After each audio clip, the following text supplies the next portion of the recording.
Gue nggak tahu. Bisa jadi gue ngerasa kalau semua ini ada hubungannya sama Nadine.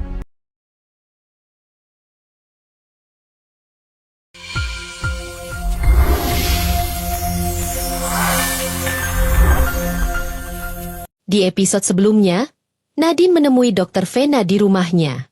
Tiba-tiba ia mengeluarkan pisau dan menusuk perut Dr. Vena berkali-kali. Lalu Nadine memasukkan mayat Dr. Vena ke dalam koper.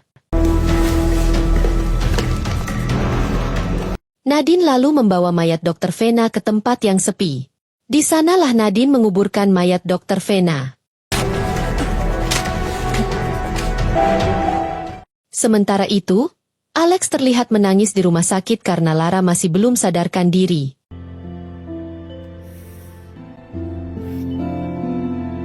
Saat Alex keluar, Citra dan adiknya datang untuk menjenguk. Citra bertanya tentang kondisi Lara, dan Alex menjawab, Lara masih belum sadar. Terus kemungkinan sadarnya kapan, Kak? Kita doain sama-sama ya. Alex meminta Citra dan adiknya masuk secara bergantian untuk menjenguk Lara. Di luar rumah sakit, Abel dan Kelvin sedang menunggu. Abel ingin bertemu dengan ibunya, tetapi Alex melarang, karena anak di bawah 12 tahun tidak diperbolehkan masuk. Abel mau ketemu Mama. Alex berusaha menenangkan kedua anaknya dengan meminta mereka bersabar dan berdoa, agar ibu mereka cepat sembuh. Hey, sekarang kita sama-sama doa buat Mama ya. Kelvin meminta Alex untuk melakukan video call dengan ibunya, tetapi Alex menjelaskan, ibunya masih tidur. Ia juga meminta Abel dan Kelvin untuk sementara tinggal di rumah Oma. Kalian juga stay di tempat Oma lebih lama ya. Setelah itu, Alex menitipkan kedua anaknya kepada Citra, karena ia harus pergi ke kantor polisi. Abel sama Kelvin harus saling jaga, saling sayang. Gue titip anak-anak dulu ya.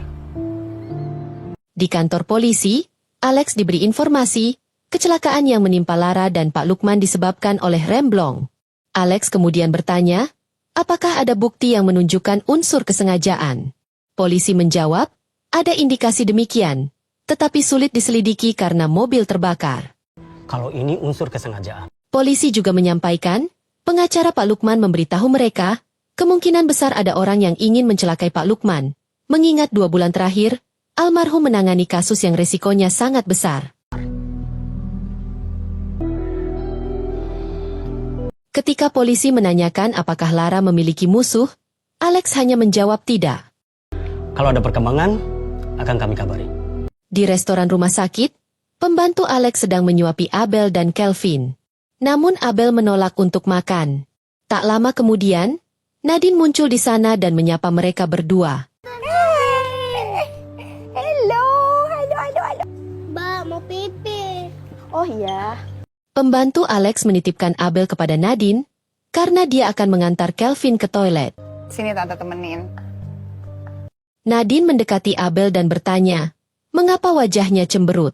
Abel menjawab, dia khawatir karena ibunya belum juga sadar.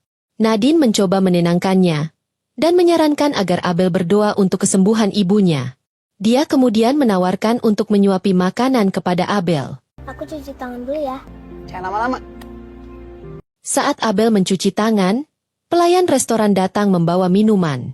Pelayan itu berkata, tadi anak ibu memesan minuman ini. Nadine tersenyum dan dengan santai berkata, iya, saya sedang hamil anak ketiga. Kasih. Sama-sama. Ketika menyuapi Abel, Nadine dengan sengaja bertanya, apakah kamu ingin punya adik lagi? Dengan polos, Abel menjawab, menurut ibunya, dia sudah punya adik, dan itu sudah cukup. Kalau dari papa gimana? Nadine melanjutkan, bagaimana kalau adiknya dari papa kamu? Abel menjawab dengan polos, boleh, dan menambahkan, dia ingin adik perempuan. Boleh. Abel? Tiba-tiba Citra datang. Dia berkata kepada Abel, omanya mencarinya. Citra juga meminta pembantu Alex untuk membawa Abel dan Kelvin pergi. Dadah, Kelvin. Setelah itu Citra bertanya, kenapa Nadine berada di sini? Nadine menjawab dengan tenang, dia hanya ingin menjenguk Lara. Gak perlu. banyak keluarganya Alex di sini. Citra dengan nada sinis menanggapi, tidak usah repot, di sini masih banyak keluarga Alex yang menjaga. Dia melanjutkan, Nadine tidak punya hati nurani dan meminta Nadine untuk pergi. Lo pergi deh. Sampai. Oke. Aku pergi. Sebelum meninggalkan tempat itu, Nadine berkata, baik saya pergi. Tapi tidak perlu sinis begitu. Memang sulit berbicara dengan orang yang lagi bermasalah dengan suaminya.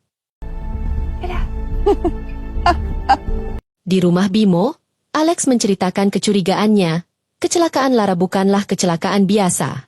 Alex menduga, Nadine adalah dalang di balik insiden itu, dan kemungkinan Nadine menyuruh seseorang untuk mencelakai Lara. Tapi Nadine kan sama lo waktu kejadian, Lex. Bisa aja dia nyuruh orang lain kan, Bim? Apa yang sudah dilakukan Nadine sudah tidak masuk akal. Dari Vio yang diancam, padahal waktu itu hubungan Alex dan Nadine masih awal. Alex juga dibantu deal proyek Hotel Bali. Nadine jadi investor dan juga Nadine mata-matain dirinya. Gue nggak tahu. Bisa jadi itu juga Nadine yang atur. Alex juga mencurigai, kecelakaan Bimo di proyek merupakan ulah Nadine. Bahkan kemungkinan, Nadine lah dalang di balik kematian Daniel, mengingat Daniel mengetahui perselingkuhannya. Hal serupa terjadi pada Pak Lukman, yang mengalami kecelakaan fatal. Selain itu, Dr. Vena juga tiba-tiba menghilang tanpa jejak.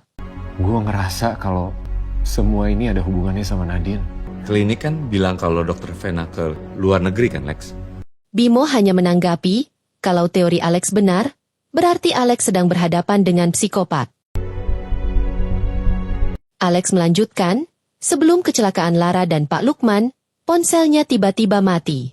Dia yakin Lara ingin menyampaikan sesuatu, informasi dari Dr. Vena yang mungkin terkait dengan Nadine, mengingat Lara baru saja bertemu dengan Dr. Vena sebelum kecelakaan.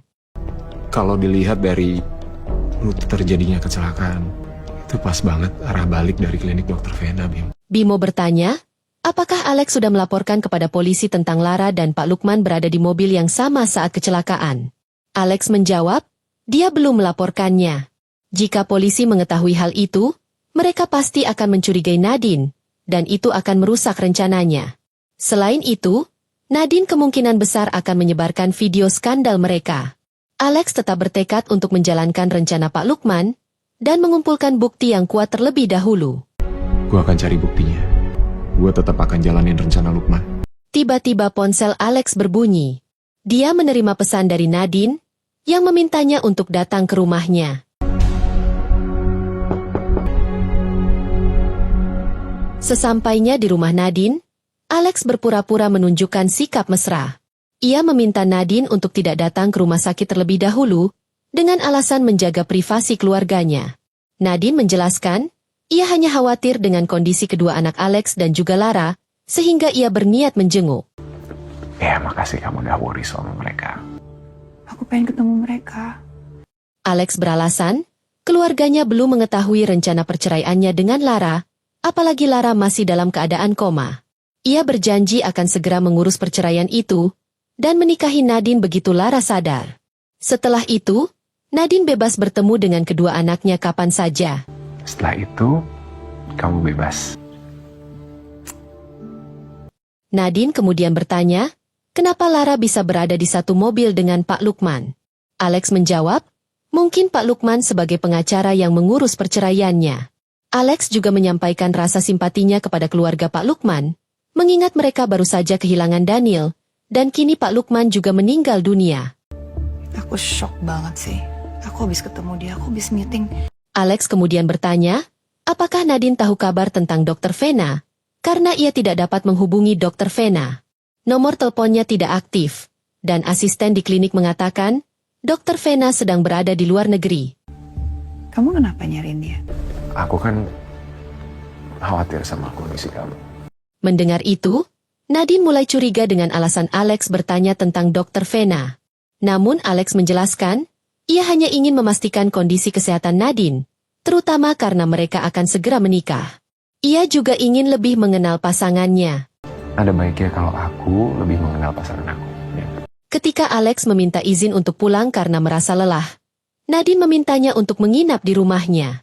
Alex setuju, tetapi berpura-pura meminta Nadine membeli wine terlebih dahulu. Kayaknya aku butuh wine deh sebelum tidur.